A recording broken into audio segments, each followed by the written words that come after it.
मैं हूं एहसन इकबाल और आप देख रहे हैं मेरा YouTube channel the psychology insight. इस वीडियो में हम दो टॉपिक्स को कवर करेंगे। पहला है बेसिक वर्सेस अप्लाइड रिसर्च और दूसरा है क्वालिटेटिव वर्सेस क्वांटिटेटिव रिसर्च। इन दोनों टॉपिक्स को डिस्कस करने से पहले हम रिसर्च की एक डेफिनेशन देख लेते हैं। रिसर्च एक ऑर्गेनाइज्ड और सिस्टमैटिक इन्वेस्टिगेशन होती है जो हमें किसी प्रॉब्लम को सोल्व करने के लिए या किसी कम्प्लेक्स इश्यू का आंसर ढूंढने के लिए इंफॉर्मेशन प्रोवाइड करती है। अब हम देखते हैं कि बेसिक और अप्लाइड रिसर्च क्या होती हैं। जब किसी बिजनेस या ऑर्गेनाइजेशन में मुख्तलिफ प्रॉब्लम्स का सामना करना पड़ता है तो इन प्रॉब्लम्स को सोल्व करने के लिए जो रिसर्च की जाती है उसे अप्लाइड रिसर्च कहते हैं।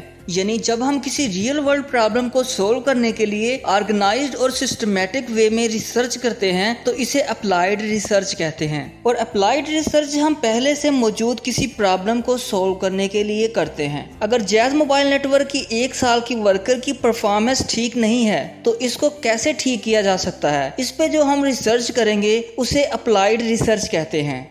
अब हम बात करते हैं बेसिक रिसर्च के बारे में। बेसिक रिसर्च एक ऐसी रिसर्च होती है जिसे प्योर रिसर्च भी कहते हैं। मोस्टली एमएस और पीएचडी के स्टूडेंट जो रिसर्च करते हैं वो बेसिक रिसर्च ही होती है। इसमें हम किसी एग्जिस्टिंग प्रॉब्लम को लेकर सोल्व नहीं करते बल्कि ये जो पहले से नॉलेज होता है उसको एक्सपैंड करते हैं। फॉर एग्जाम्पल, मैस्लो ने हायरार्की ऑफ नीड की एक थ्योरी दी। इससे पहले लोगों को ये इल्म नहीं था, लेकिन जब मैस्लो ने रिसर्च करके ये थ्योरी दी तो लोगों के नॉलेज में एडिशन हुई। इसमें रिसर्चर सोसाइटी में खुद से किसी चीज को ऑब्जर्व करते हैं और एक नया कॉन्सेप्ट इंट्रोड्यूस करवाते हैं और इसका मकसद किसी स्पेसिफिक प्रॉब्लम को सॉल्व करना नहीं होता। अगर हम दो वेरिएबल के दरमियान रिलेशनशिप को चेक करना चाहते हैं तो ये भी एक बेसिक रिसर्च होगी। या जिन वेरिएबल के दरमियान रिसर्च करके पहले से रिलेशनशिप बिल्ड नहीं किया हुआ, आप उस पर रिसर्च करके अगर रिलेशनशिप बता देते हैं तो ये भी बेसिक रिसर्च है।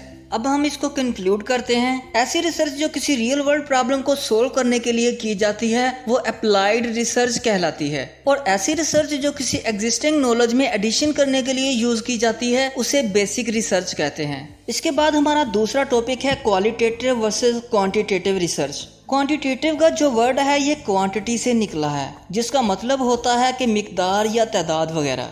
क्वांटिटेटिव रिसर्च में जो भी डाटा इकट्ठा किया जाता है वो न्यूमेरिकल फॉर्म में होता है। इसमें नंबर या डिजिट्स होते हैं। इसमें रिसर्चर की कोई इंटरफेरेंस नहीं होती, वो जैसे होते हैं इनको वैसे ही दिखाया जाता है। क्योंकि नंबर और डिजिट कांस्टेंट होते हैं, इनको चेंज नहीं किया जा सकता। क्वांटिटेटिव डाटा को इकट्ठा करने के लिए बहुत से सोर्सेज होते हैं जैसा कि क्वेश्चनर और सर्वे मेथड वगैरह। इसमें लोगों से डिफरेंट क्वेश्चन किए जाते हैं और फिर डाटा को एनालाइज किया जाता है। अगर एक क्वेश्चनर का 30 लोगों ने एग्री में आंसर दिया है और 20 लोगों ने डिसएग्री में आंसर दिया है और 10 लोगों ने आंसर ही नहीं दिया और इसमें हमें जो डाटा हासिल होगा वो न्यूमेरिकल फॉर्म में होगा। ऑब्जर्वेशन के जरिए क्वांटिटेटिव डाटा हासिल किया जाता है। जैसा कि अगर मैं एक रोड पर खड़ा हो जाऊं और ये ऑब्जर्व करूं कि 1 घंटे में यहाँ से कितनी बसें, कितने मोटरसाइकिल और कितने ट्रक गुजरते हैं। अगर 1 घंटे में 30 बसें, 40 ट्रक और 20 मोटरसाइकिल गुजरी हैं और इसकी जो मैं रिपोर्ट बनाऊंगा वो क्वांटिटेटिव डाटा होगा। इसके बाद है क्वालिटेटिव रिसर्च। क्वालिटेटिव का वर्ड क्वालिटी से निकला है जिसका मतलब है गहरा, मायार, काबिलियत या खासियत। क्वालिटेटिव का क्वांटिटेटिव से जो मेन डिफरेंस है वो है वाई, क्यों।